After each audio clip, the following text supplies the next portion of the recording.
On November 29th, U.S. President Donald Trump alerted airlines and pilots that Venezuelan airspace was off limits, intensifying his administration's campaign against drug trafficking.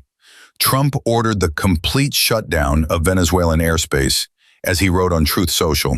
To all airlines, pilots, drug dealers, and human traffickers, please consider the airspace above and surrounding Venezuela to be closed in its entirety. Not bogged down by Trump's threats, the Venezuelan government denounced Trump's remarks. Venezuela has pushed back against U.S. pressure, including Trump's November 29th order to close its airspace entirely. The Venezuelan government called Trump's remarks a colonialist threat to their sovereignty and a violation of international law, insisting that their airspace must be respected and rejecting any foreign orders or intimidation. Residents in Caracas described Trump's move as unfair. In the city, opinions were split on how to respond to the growing tensions. Some criticized the decision as unfair, noting that their relatives abroad would be unable to visit for Christmas, while others expressed that they would have to make do with the situation. Hey, I think it's a bit unfair because there are people who need to travel, sometimes for work, for business, or to see their family. We Venezuelans are not to blame for these situations. We're the ones who pay the consequences for the things that are happening. It affects us a lot because, for example, many people who were abroad and were going to spend Christmas with their families here can no longer do so. And a lot of people who were going to visit their relatives abroad can't do it either. In other words, we're stuck here in Caracas, in Venezuela. Now, of course, it affects us. Following Trump's announcement, Venezuela stated that all migrant deportation flights have been unilaterally suspended. Deportations to Venezuela have long been a contentious issue for the Trump administration amid its broader mass deportation efforts. However, the U.S. Department of Defense did not immediately comment on the matter. As U.S. President, Trump does not have control over Venezuela's airspace. However, foreign governments and airlines frequently take cues from the United States. Earlier this month, a few international carriers suspended flights to Venezuela following a safety alert issued by the Federal Aviation Administration. Despite this, hundreds of flights from other nations are still planned for December, with the majority operated by smaller regional airlines, according to aviation data company Cirium, NYT reported.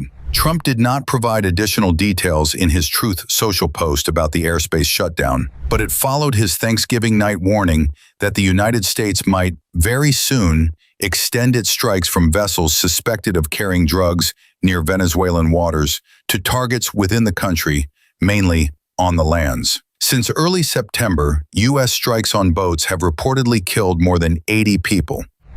The airmen serving with one of the most feared bomber forces in the world, the U.S. Air Force's 7th Bomb Wing at Dyess Air Force Base in Texas under the auspices and leadership of Colonel Seth Spanier.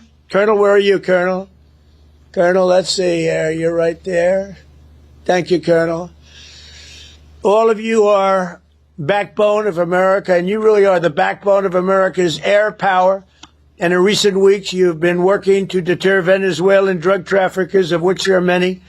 Of course, there aren't too many coming in by sea anymore, if you probably noticed that, from sending their poisons into the United States, where they kill hundreds of thousands of people a year.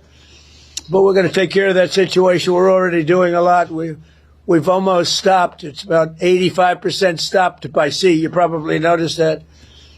People aren't wanting to be delivering by sea. And we'll be starting to stop them by land also. The land is easier. But that's going to start very soon. We warn them. Stop sending poison to our country.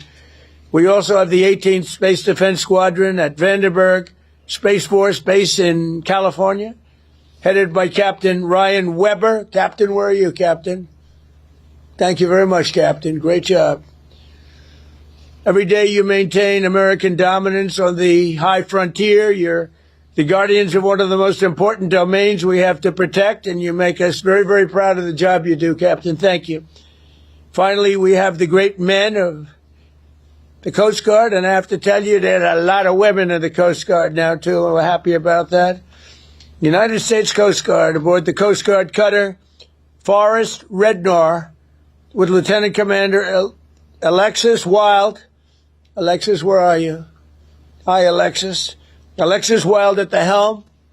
And I'm told that just last month, the Forrest Rednor intercepted a boat with lots and lots of illegal aliens off the coast of California. It was loaded, and then turned them over to the Customs and Border Patrol, and they did it so professionally. The people were very, very impressed with the job you did, Commander, so thank you very much. It was a great job.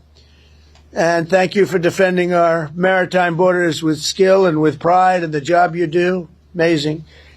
So I want to thank all of you again for your amazing service to our country. God bless our warriors. God bless our heroes from West Virginia National Guard. What a group.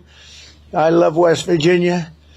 And I want to wish everybody a very happy Thanksgiving. We have a country that we can be very proud of. I was with the King of Saudi Arabia, and he said, you know, sir, last year you had a country that was a dead country. We thought it was dead. And now you have the hottest country anywhere in the world. And it's true. And we're going to be having close to $20 trillion invested. That's record setting by 10 times. Nobody's ever had anything like it. We're building plants. We're building factories, auto factories, AI plants, the whole thing with artificial intelligence. I don't know the word. I've never liked the word artificial. I don't know what artificials are. I think they ought to change the name. I've always said that's a lousy name to have, artificial anything, but it's a big business. And we're building more. We're leading China by a lot. We're leading everybody by a lot. We make the best military equipment in the world, and they're ordering it at numbers that nobody's ever seen before. But we're doing better than we've ever done before. We have the stock markets just hit for the 48th time an all-time high during the 9 months that I've been here, a little more than 9 months now. And so we have the hottest stock market ever. That's a big thing for 401ks and all of the millions of people with jobs and 401ks. Everybody participates in that. But it's 48 times in a little bit less than 10 months. 48 times we hit an all-time high. And I think we're going to continue, because when these factories that we're building from all over the world, they're coming because of tariffs. I think because of November 5th, the election result, but because of tariffs. And we're taking in hundreds of billions of dollars like we've never done before. And some of that's going to go back in the form of a sort of dividend to our people. But much of it's going to go toward reducing debt. And what it really goes for, and even better than the money we're taking in, is the fact that nobody's attacking our companies and taking them out, stealing them like they've been for many years. Because if they do that, they have to pay a tariff as they make products and sell them into our country. So we made deals with Japan. We made deals with South Korea. We made deals with the European Union, where they pay us hundreds of billions of dollars. And they participate. They're now building plants. Honda is building plants, and they're all, every car company from all over the world virtually is building plants now in the United States because they don't want to pay the tariffs.